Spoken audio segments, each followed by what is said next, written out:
अस्सलाम वालेकुम साथियों। ये हमने 2 किलो गोश्त लिया है। 2 किलो से वैसे ज़रा सा ज़्यादा है, 2.25 किलो होगा करीबन। और इसको हमने आधे को तो अभी पका लेना है जितने का हमने सालन बनाना होगा, और बाकी को हमने फ्रीज़ करना है। इस रेसिपी को हम पहले भी दे चुके हुए हैं, लेकिन ज़रा वो ज़्यादा बड़े पैमाने पर थी और हमने ठीक से पैक करके नहीं दिखाया था कि किस तरह पर हम पैक करते हैं। तो हम चाहेंगे कि हम अपने साथियों को वो सिखा दें। ऐसे लोग जो जॉब पर जाने वाले हों या स्टूडेंट्स हों या बच्चे दूर पढ़ते हों, जैसे जब हमारा बेटा गोल्ड कोस्ट में पढ़ता था बड़ा वाला, तो हम उसको इस तरह से पैकेट करके दे दिया करते थे। वहाँ पर फिर वो भून के सब्ज़ी डाल लेता था या पानी डालकर शोरबा बना लेता था भून कर। तो अगर गोश्त को इस तरह से करके रखा जाए तो बहुत कम टेस्ट में फ़र्क पड़ता है लेकिन बहुत कम पड़ता है। दूसरा ये है कि इसको प्रेशर कुकर में नहीं बनाना होता, और अगर 2 किलो से ज़्यादा गोश्त है तो आपने उसमें पानी भी नहीं डालना होता। बहुत यंग गोट का मीट ये लगता है, बहुत ही आला दस्ती का गोश्त है। जो आगे का 4/4 होता है वो है अगली टांग समझो। तो वो जो हिस्सा है बकरे का वो सबसे ज़्यादा आलू गोश्त वगैरह बनाने के लिए मज़ेदार होता है। हमें लगता है रान जो है वो ज़्यादातर रोस्ट वगैरह करने के लिए या कढ़ाई वगैरह बनाने के लिए अच्छी रहती है कि ज़्यादा गोश्त होता है। दस्ती में भी गोश्त होता है, लेकिन दस्ती में हमें लगता है जायका ज़्यादा होता है। रान का जो गोश्त है वो ज़रा सॉलिड सा होता है, उसमें इतना टेस्ट नहीं होता। वो आलू गोश्त वगैरह के लिए इतना मज़ेदार नहीं होता, मॉइस्ट उसकी बोटियाँ नहीं होती, थोड़ी हार्ड और थोड़ी ड्राई होती हैं। तो ये हमने लिया है गोश्त। अब हम आपको दिखाते हैं कि हमने क्या करना है। बहुत मुमकिन है कि हम इसके 3 पैकेट करें, यानी कि 1 हम पकाएं और 2 हम रखें, और बहुत मुमकिन है कि हम इसके 2 करें। देखते हैं अभी। तो 2 किलो में हमने 2 लहसुन डाल देने हैं पूरे, और ये हमें 3 मीडियम लार्ज साइज़ के प्याज चाहिए होंगे। आंच जो है उसको ऑन कर देते हैं और मीडियम रखनी है आंच।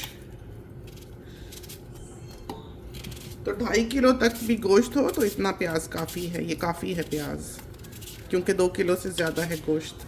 तो ये हम डालते हैं नमक 2 टीस्पून फुल। तो ये 2 टीस्पून भर के हमने इसमें डाल दिया है सॉल्ट का। आलू गोश्त के लिए हम जब आलू गोश्त बनाएंगे तो आधा चमचा हमें और डालना पड़ेगा गोश्त में, इसलिए कि बाज़ दफ़ा इंसान ने भिंडी गोश्त बनाना है, करेले गोश्त बनाना है, उसके हिसाब से फिर नमक ज़्यादा हो जाता है अगर हम आलू गोश्त के हिसाब से इसमें डाल दें। तो ये एक स्टैंडर्ड समझो गोश्त बनाने के लिए, चाहे आप उसमें कुछ भी डाल लें, ये बेसिक्स हैं उसके। तो बना के आप रख लें और जो मर्ज़ी फिर सब्ज़ी डाल लें। अगर आपने टिंडे गोश्त बनाना है, रनी शोरबे वाला जो भी कुछ बनाना हो, उसमें आधा चम्मच आपको सॉल्ट डालना पड़ेगा।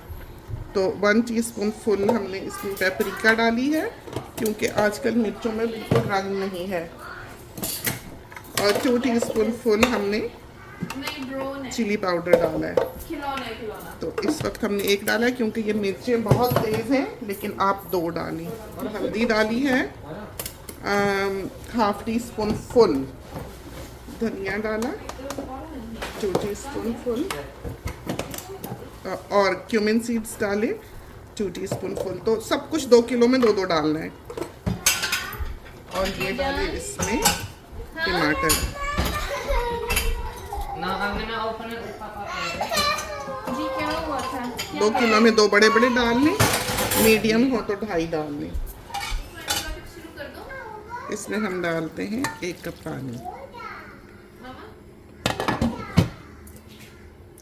आए हैं, इसको खोल के देखते हैं।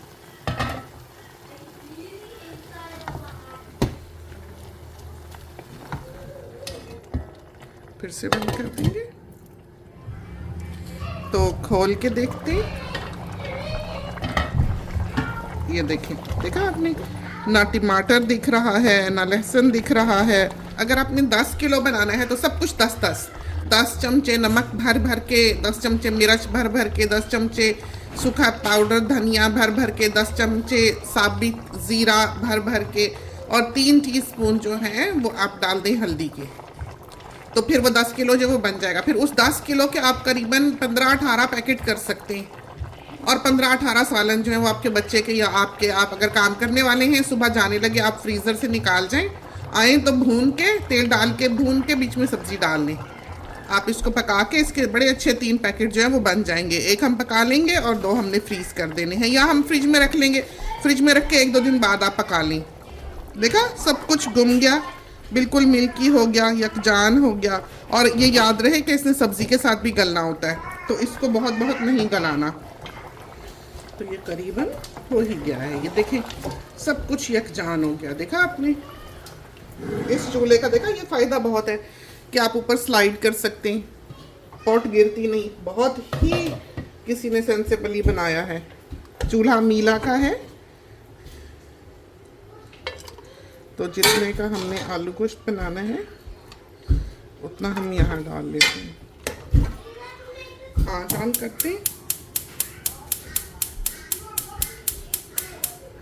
आपने तेल डालना है। अच्छा ये देखें, ये क्या कहते हैं, क्या कहते हैं ये जो मैं कर रहा हूँ, भूनने, हाँ भूनने का। अच्छा, not to be confused with bun. अच्छा ये देखा इसका तेल अलग होने लगा। जब ये बहुत जोरों शोर से शोर करने लग जाए तो डांट के चुप करो।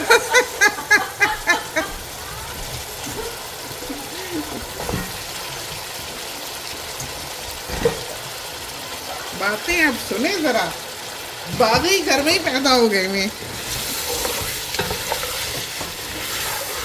चलिए अब इसमें डालते हैं पानी।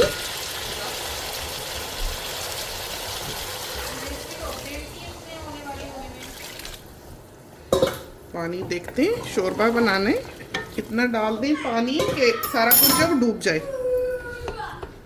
आंच दरमियानी की और इसको बंद कर दिया आलू गलने तक। तो ये देखें, ये हमने निकाले हैं कंटेनर्स। बोटियां होती हैं जाहिर है, तो डीप वाले लें। ये देखो कितना अच्छा, एक 4-6 अफराद की फैमिली के लिए ये कंटेनर बना है। अब हम आपको बताते हैं कि हम किस तरह से इसको पोर्शन करते हैं। जो लोग इस किस्म की टेक्निक्स नहीं अपनाते वो क्या करते हैं, वो बाहर का खाना फिर खरीदते हैं। हमारे ख्याल में एक तो पैसे का ध्यान है, दूसरा हेल्थ को मद्देनजर रखना चाहिए। घर के खाने की बात हमेशा ही और है, साफ सुथरा बना हुआ है। कभी कभी बाहर से भी खा लें, हमें इतनी सख्ती या इतना रिजिड होना पसंद नहीं है। अच्छा, अब हमने ये करना होता है आखिर पे आके, जब इस तरह सॉस रह जाए थोड़ा सा डालने के बाद, कि हमने देखना है कि इन दोनों में पानी जो है वो बराबर हो, ग्रेवी इनकी बराबर है। तो अगर हमने 10 पैकेट करने हैं तो पहले सिर्फ बोटियां बोटियां डालनी है, सॉसेस नीचे रह जाते हैं। सॉसेस हम आखिर में डालते हैं और बराबर के डालते हैं। तो ये देखें,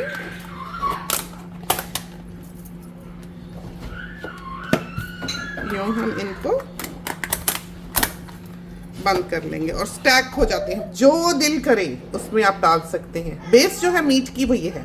ये बेसिक्स हैं ऐसे कि इसमें किसी भी चीज़ का इंडिविजुअली टेस्ट नहीं आता है। कोई भी ऐसी चीज़ नहीं है कि जिसको आप टेस्ट कर सकें। आप इसमें एक क्लोव डाल दें, बिल्कुल खुशबू बदल जाएगी। आप दालचीनी डाल दें, सिनेमन डाल दें, बिल्कुल खुशबू बदल जाएगी। आप होल ब्लैक पेपर डाल दें, बिल्कुल टेस्ट और हो जाएगा। आप इसमें हरी इलायची डाल दें और दही डाल लें। ये 2 चीज़ें जो हैं इसको कोरमा बना देंगी उनकी, क्योंकि इतनी तेज़ खुशबू होती है। तो ये वो चीज़ें हैं जो इंसान को आनी चाहिए, सीखनी चाहिए। तो ये जब बिल्कुल ठंडा हो जाएगा, बिल्कुल ठंडा, फिर हम इसको फ्रीज़र में डालेंगे। फ्रीज़र में या फ्रिज में कभी भी गर्म चीज़ ना रखें। उससे यह है कि उसको अपने टेम्परेचर को उस लेवल पे लाने के लिए जिस पे कि उसको रखा जाता है, मोटर को ज़्यादा रन करना पड़ता है। लॉन्ग रन में फिर वो फ्रिज या फ्रीज़र जो है उसकी मोटर फेल हो जाती है, मर जाता है फ्रिज बेचारा, ठंडा करना छोड़ देता है। तो आलू जो हैं हो चले हैं, देखें ठीक है, गल गए करीबन। बेचारा ज़्यादा ही दब गया हमसे। खैर, तो काटते हैं इसको। हमें छुरी से काटना धनिया अच्छा लगता है। ताज़ा हो तो बड़े मज़े से हम काटते हैं, वरना हम कैंची भी यूज़ कर लेते हैं, लेकिन छुरी से काटने का मज़ा ही और है। फ्रेश कोरिएंडर को मरा मुरा हो तो ठीक है, कैंची से काट लिया। तो ये हमने इसमें डाल दिया कोरिएंडर, और ये हमारा आलू गोश्त जो है ये देखें बिल्कुल तैयार है। ऊपर देखा कैसे ग्लॉस आने लग गया, हालांकि अभी धीमी सी आंच जो है वो ऑन है। अब आग जो है वो बंद करते हैं। तो यूं हमने उस गोश्त का ये आलू गोश्त बनाया। तो आप जब भी बनाएं उसको फ्रोज़न भी निकाल के बनाएंगे बिल्कुल ऐसा ही बनेगा। तो बहुत कम, बहुत मामूली 5-10% का सिर्फ जो है वो टेस्ट में फ़र्क पड़ता है। एक शॉर्टकट है बहुत अच्छा ऐसा जिसमें कि आप टेस्ट को बरकरार रख सकते हैं। तो ये तो थी हमारी रेसिपी, ट्राई कीजिए, और एक टेक्निक जो कि बहुत ही कारआमद है। इसके साथ ही हमें इजाज़त दीजिए। अल्लाह हाफिज़।